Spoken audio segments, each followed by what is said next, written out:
आज हम लेके आए हैं कोर्स एडिक्स की जानिब से सोल्यूशन वाले चैप्टर में राउट्स लॉ को हम एक्सप्लेन कर रहे थे। और राउट्स लॉ के लिए सबसे पहले हमने इसके क्राइटेरिया एक्सप्लेन किया, और राउट्स लॉ में नंबर 2 हमने सॉल्वेंट जो वोलेटाइल है और सॉल्यूट जो नॉन वोलेटाइल है वो वाला केस एक्सप्लेन किया। आज हम सॉल्यूट और सॉल्वेंट जो दोनों वोलेटाइल है उसको एक्सप्लेन करते हैं। तो ये याद रखिए, सपोज आपके पास है when solvent is volatile and solute is volatile, लेकिन आपके पास सॉल्वेंट ए जो है, ये जो सॉल्वेंट ए है ये मोर वोलेटाइल है as compare to solvent solute B के। इसमें एक सॉल्यूट होगा और दूसरा सॉल्वेंट होगा। तो हम कहते हैं कि कंपोनेंट ए जो है उसका वेपर प्रेशर ज्यादा है कंपोनेंट बी से। तो हम कहते हैं कि हमारे पास कंपोनेंट ए का vapour pressure directly proportional to its mole fraction, और प्रोपोर्शनलिटी साइन को जब हम हटाते हैं तो हम कांस्टेंट लगाते हैं, तो vapour pressure of component A equal to the product of vapour pressure of pure component A and its mole fraction. तो ये हमारे पास SPA की वैल्यू आ जाती है, ये इस PA की वैल्यू है। इस तरह से दूसरा जो सॉल्वेंट है ये भी वोलेटाइल है लेकिन रिलेटिवली लेस वोलेटाइल है देन A। अब कंपोनेंट B जो है उसका vapour pressure directly proportional to the mole fraction of B, ये मोल फ्रैक्शन ऑफ B के डायरेक्टली प्रोपोर्शनल है, और ये इक्वल है vapor pressure of component B is equal to the product of vapor pressure of component B and its mole fraction। तो ये इसका जो है याद रखिए, ये इसका क्या है, वेपर प्रेशर है। तो ये इसका वेपर प्रेशर, लेकिन A वाला वेपर प्रेशर जो है याद रखिए वो B वाले वेपर प्रेशर से ज्यादा होता है। अब यहां याद रखिए जो आपके पास प्रेशर टोटल प्रेशर है वो इक्वल है वेपर प्रेशर ए के, और वेपर प्रेशर ए जो है वो आपके पास बराबर होता है वेपर प्रेशर ए नॉट के, और यहां पर वेपर प्रेशर ए के, ये मोल फ्रैक्शन ऑफ ए के, प्लस आपके पास वेपर प्रेशर ऑफ बी जो है ये vapour pressure component pure vapour pressure of component B के and product of mole fraction of B के बराबर है। सो ये आपके पास बराबर है टोटल प्रेशर के, ये टोटल प्रेशर के बराबर होता है। अभी हमने यहां पर बता दिया आपको कि हमारे पास vapour pressure of component A more volatile है कंपोनेंट बी, इसलिए हम यहां पर ले लेते हैं यहां पर कि ये आपके पास है XB का मोल फ्रैक्शन और XA का मोल फ्रैक्शन, ये इक्वल है 1 के। तो हम यहां पर इसको यहां पर लेके आते हैं और यहां पर एक्सप्लेन करते हैं कि ये 1 जो है माइनस XA, सो ये आपके पास होता है मोल फ्रैक्शन B जो है वो बराबर होता है 1 माइनस मोल फ्रैक्शन A। तो यहां पर ये वाली कीमत जो है हम यहां पर पुट करते हैं, और पुट करने के बाद हमारे पास जो टोटल प्रेशर आएगा वो आपके पास होगा P नॉट A का और product of mole fraction of A plus ये आपके पास है P नॉट B का और product of mole fraction of जो आपके पास है B। तो अब इस B की कीमत हम यहां लगाते हैं और जब यहां लगाएंगे तो ये बराबर हो जाएगा आपके पास किसके, 1 माइनस एक्स ए के बराबर होता है।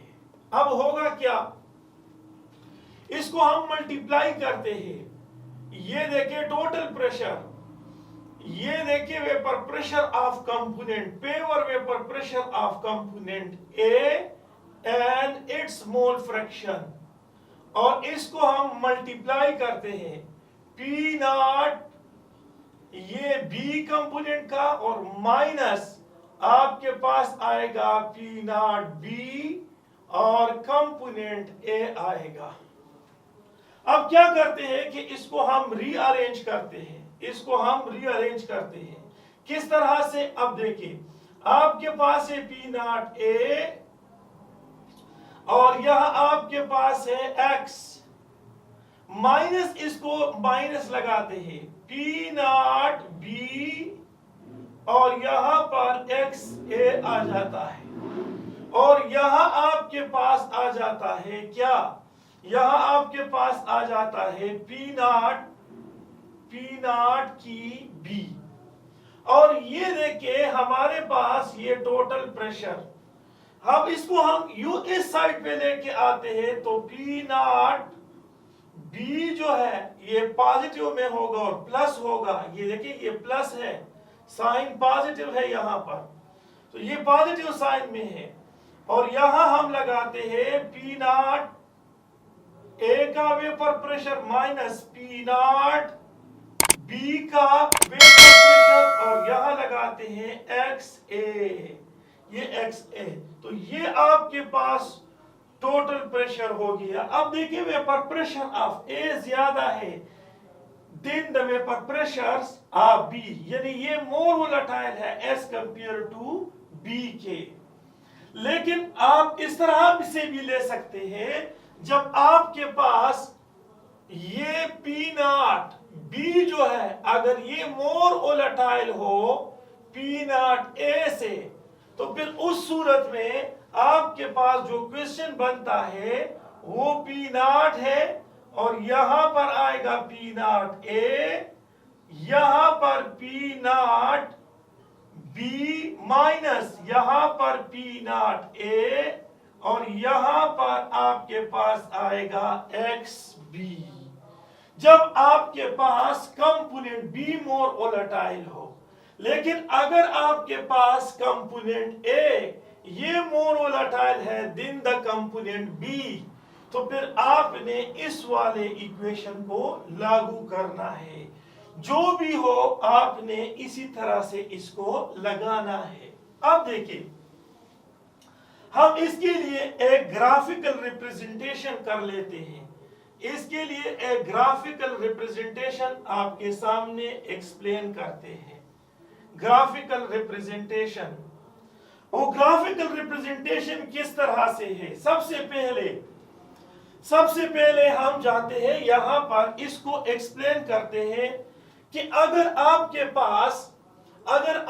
पास ए की, अगर आपके पास एक्स ए की वैल्यू वो 0 है, तो यहां हम लगाते हैं कि एक्स ए की वैल्यू मोल फ्रैक्शन वो 0 है। तब जब ये 0 है तो ये याद रखिए मोल फ्रैक्शन ऑफ बी जो है वो आपके पास 1 के बराबर होता है। क्यों? क्योंकि इन दोनों का मोल फ्रैक्शन जो है वो हमेशा 1 के बराबर होता है।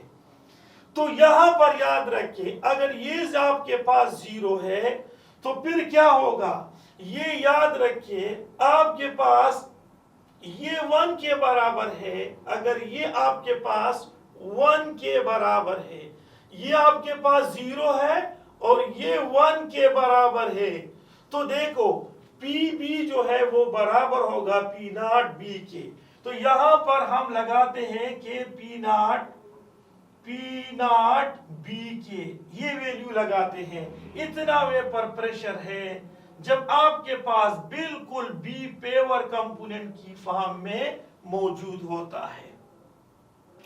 देखिए यहां पर पॉइंट नोट कर ले, यहां पर सबसे पहले ये आपके पास कंपोनेंट ए है, इसके जो पार्टिकल मौजूद है उसका वेपर प्रेशर ज्यादा होगा।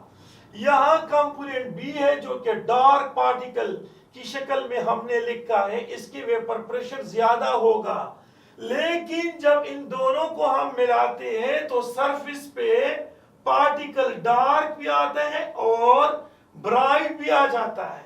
तो ये याद रखिए, प्रेशर जो है फिर क्या होगा, इन दोनों के समीशन के, इन दोनों के समीशन के बराबर होता है। और यहां पर हमने बता दिया कि पी ए जो है वो इसके बराबर है और पी बी जो है वो इस कंपोनेंट के बराबर है। तो हम ग्राफ एक्सप्लेन करते हैं और ग्राफ में एक्स ए की वैल्यू 0 है तो एक्स बी की वैल्यू 1 है। जब एक्स बी की वैल्यू 1 है तो पी बी जो है पी नॉट बी के बराबर है। इस साइड में हम लेके जाते हैं एक्स ए की वैल्यू यहां पर 1 है और एक्स बी की वैल्यू यहां पर जो है वो 0 है। तो जब ये आपके पास ये कंपोनेंट बी 0 है और ये 1 के बराबर है, तो ये याद रखिए, अगर ये आपके पास 0 है और ये 1 के बराबर है तो ये याद रखिए इसका जो प्रेशर होगा, प्रेशर ऑफ कंपोनेंट ए, वो इक्वल होगा pressure of pure vapour pressure of component A का। तो ये याद रखिए, pure vapour pressure of component A वो ज्यादा है as compare to pure vapour pressure of component B का। तो अब हम क्या करते हैं, हम यहां पर इस तरह से लाइन ड्रा करते हैं, इससे पर वाज़िह होता है, देखिए कि जब ये पेवर होता है एक्स ए तो इसका वेपर प्रेशर ज्यादा होता है, और जब आपके पास बी जो है वो पेवर होता है, ओनली बी मौजूद हो तो इसका वेपर प्रेशर रिलेटिवली इसके वेपर प्रेशर से थोड़ा सा कम है। अब आहिस्ता आहिस्ता यहां से उस साइड पे जाते हैं तो एक कंपोनेंट इंक्रीज होता है, तो साथ साथ यहां याद रखिए ये जो है ये वेपर प्रेशर भी इस तरह से इंक्रीज होता है, और यहां से इस साइड पे बी जो है वो इस डायरेक्शन में इंक्रीज होता है, तो बी जो है कम है वेपर प्रेशर, इसलिए इसका वेपर प्रेशर जो है वो घट जाता है, वेपर प्रेशर इसका क्या होता है, घट जाता है।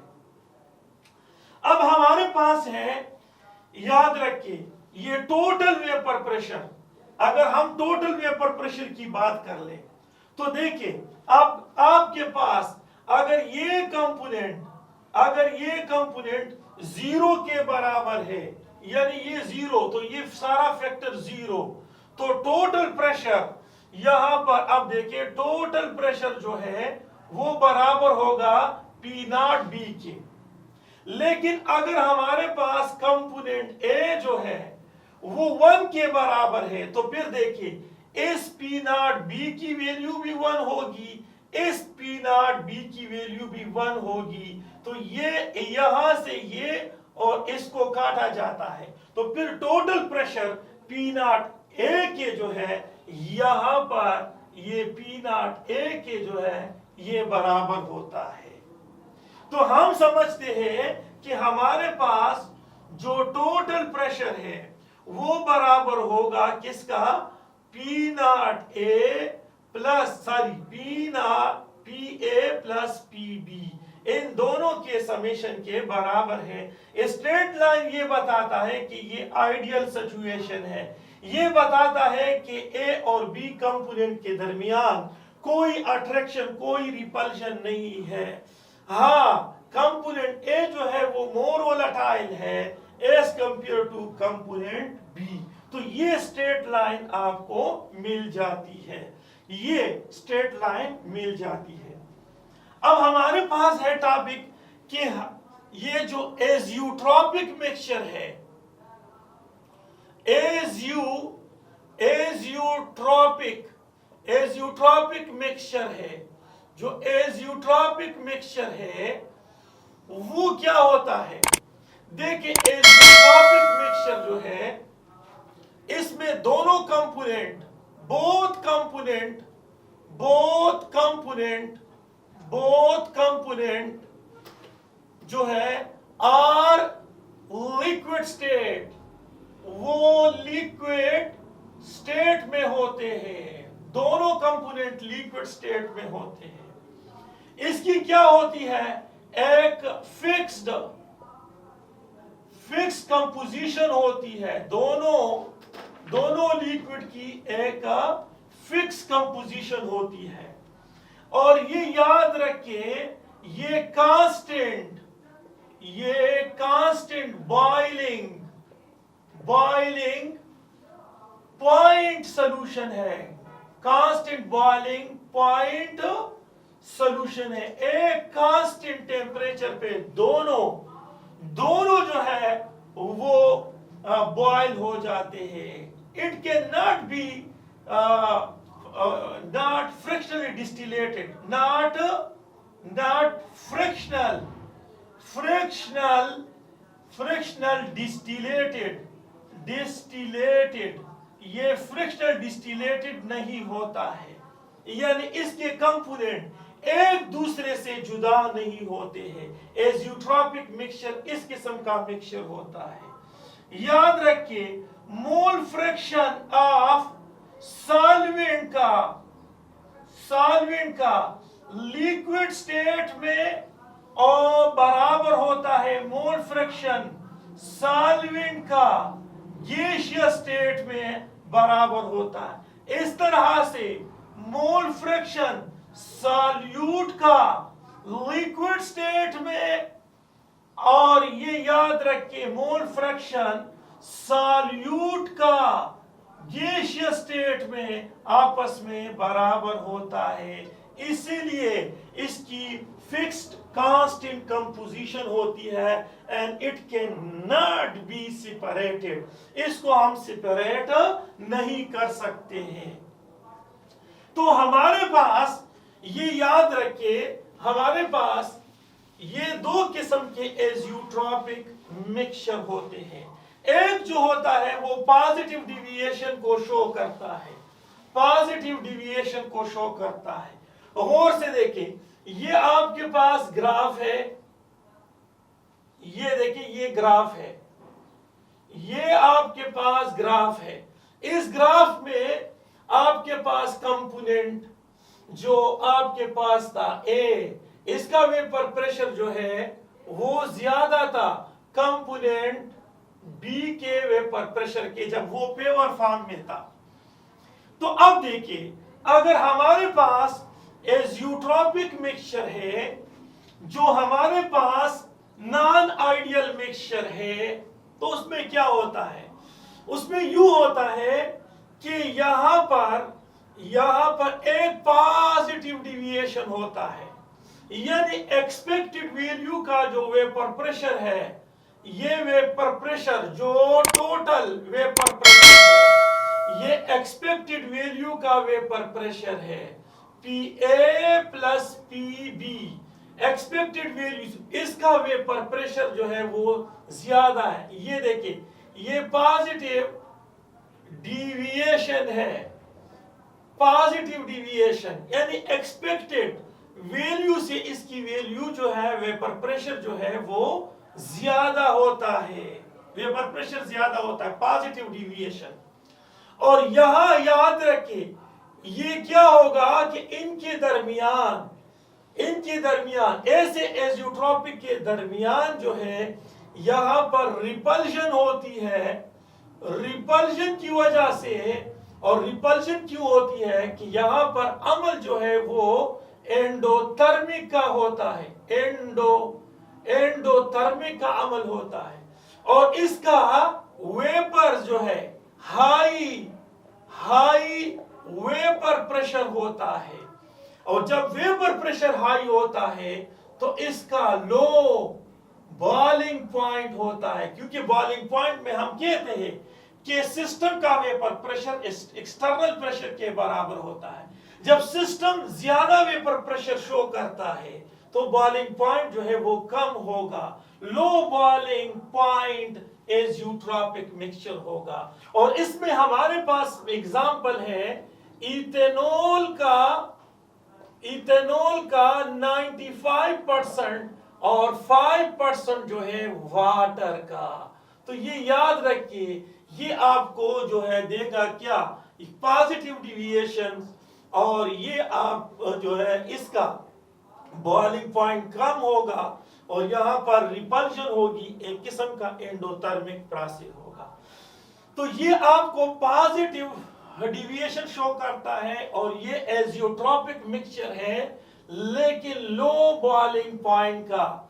और इसको हम याद रखिए, इन दोनों कंपोनेंट को हम फ्रिक्शनल डिस्टिलेशन से जुदा नहीं कर सकते हैं, इसको इससे जुदा नहीं कर सकते। इस तरह से अगर आपके पास नाइट्रिक एसिड है HNO3 और ये 68% है, और इसमें आपके पास वाटर जो है वो 32% है, तो ये याद रखिए क्या होगा, ये आपस में एक दूसरे को अट्रैक्ट करता है। तो ये देखिए एक्सपेक्टेड वैल्यू से जो इसका वेपर प्रेशर है, इसका वेपर प्रेशर कम होगा, तो ये आपको देगा नेगेटिव डिविएशन। और नेगेटिव डिविएशन में याद रखिए यहां पर आपके पास वेपर प्रेशर जो होता है वो लो होता है। जब वेपर प्रेशर लो होता है तो वेपर कम बनते हैं, वो एटमॉस्फेरिक प्रेशर के बराबर नहीं होते हैं, तो इसका आपने हीट और देना होता है, तो हाई इसका बॉइलिंग पॉइंट होता है। तो ये याद रखिए एज़ोट्रॉपिक मिक्सचर जो है हाई बॉइलिंग पॉइंट का भी होता है, जो नेगेटिव डिविएशन शो करता है, और इसकी एग्जांपल हमारे पास ये मौजूद है, ये आपके पास है, ये मौजूद है।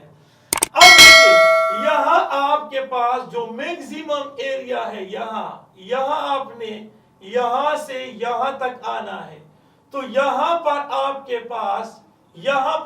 पास 95% जो इथेनॉल है और 5% आपके पास वाटर मौजूद है। तो यहां पर जो है इसकी फिक्स कंपोजिशन है, और यहां पर मैक्सिमम जो है पॉजिटिव डिविएशन शो करेगा और लो मेल्टिंग पॉइंट एज़ोट्रॉपिक मिक्सचर होगा।